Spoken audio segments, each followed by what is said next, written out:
It did not come about this in any traditional way, and going forward will not be in any traditional way either. So I've had a whole 20 plus year career in business, in digital marketing specifically. And I always thought I would be a therapist. And when I was doing my undergrad, I did an internship, and I don't know, I feel like on some level the internship broke me in terms of, it was at a community mental health center, and it just really revealed to me how broken the system is and how harmful it can be for so many people. So I ran the complete other direction for 20 plus years into business. And then somewhere along the pandemic, with that forced kind of slow down, the like quiet, the isolation, the calling to get back into therapy got really, really loud. And it was also really inconvenient because I have a mortgage, I'm in my 40s, I have kids.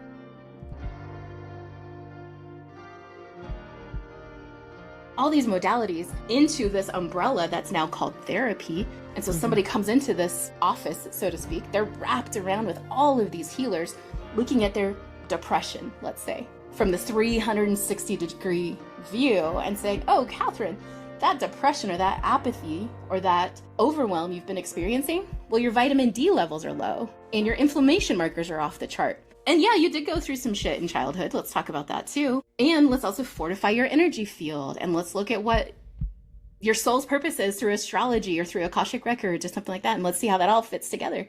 So now you're tackling this from multiple different angles. Hopefully in the same time that traditional therapy takes now, which sometimes can be 3, 4, 5, 10 years or longer even. But in a way that's, in my book, maybe more efficient or more effective, or it sticks.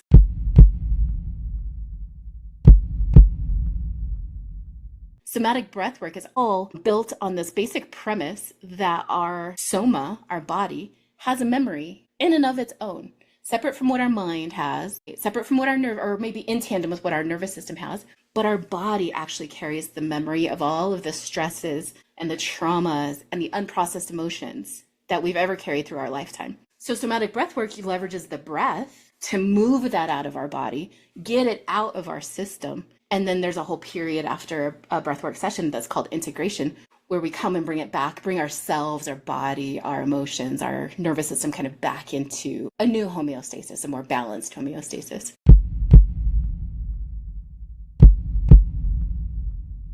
There's been some fascinating studies by a researcher, what is her last name? Rachel Yehuda, looking at the descendants of Holocaust survivors and looking at the like stress response systems, different gene expressions, like all this fascinating stuff. And essentially we can inherit our ancestors' trauma, epigenetically speaking. But I also looked at it from like what the Eastern and Indigenous perspectives had to say, because I think that's just as important, if not more, than Western perspectives. And there's a lot in the area of like a karma, I think is a probably easy way to understand it. We can inherit our ancestors' karma. And it's our duty in this lifetime to heal that, or else it will be perpetuated and we won't be able to kind of fulfill our full potential.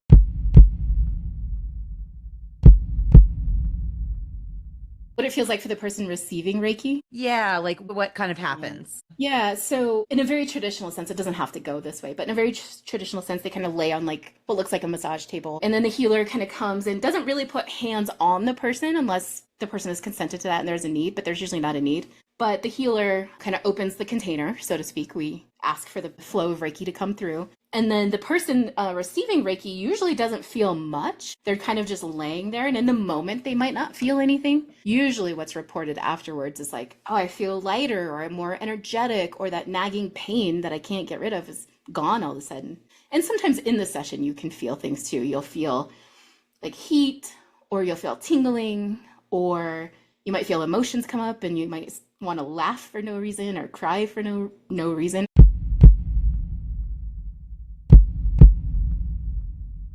I also have done Ryan and Shelby's liquid breathwork session, and I think the difference is, I think both modalities are so beautiful. Ryan's and Shelby's and liquid breathwork feels more gentle. So I think it does allow for more of that meditative state. Yeah. That said, in somatic breathwork, I wouldn't call it a meditative state, but I have gone into altered state of consciousness. I've actually gone into a past life and felt a connection with somebody in this current life. And like so much was revealed to me in this past life, like snippet. It was like watching it on a movie screen where I just got to watch like one little clip of it. So much was revealed to me that I never could have accessed with my rational mind. I never could have accessed sitting there with a therapist. Like I would have sat there forever with a therapist trying to process or trying to figure out this one piece of the puzzle. And I did it in a breathwork session.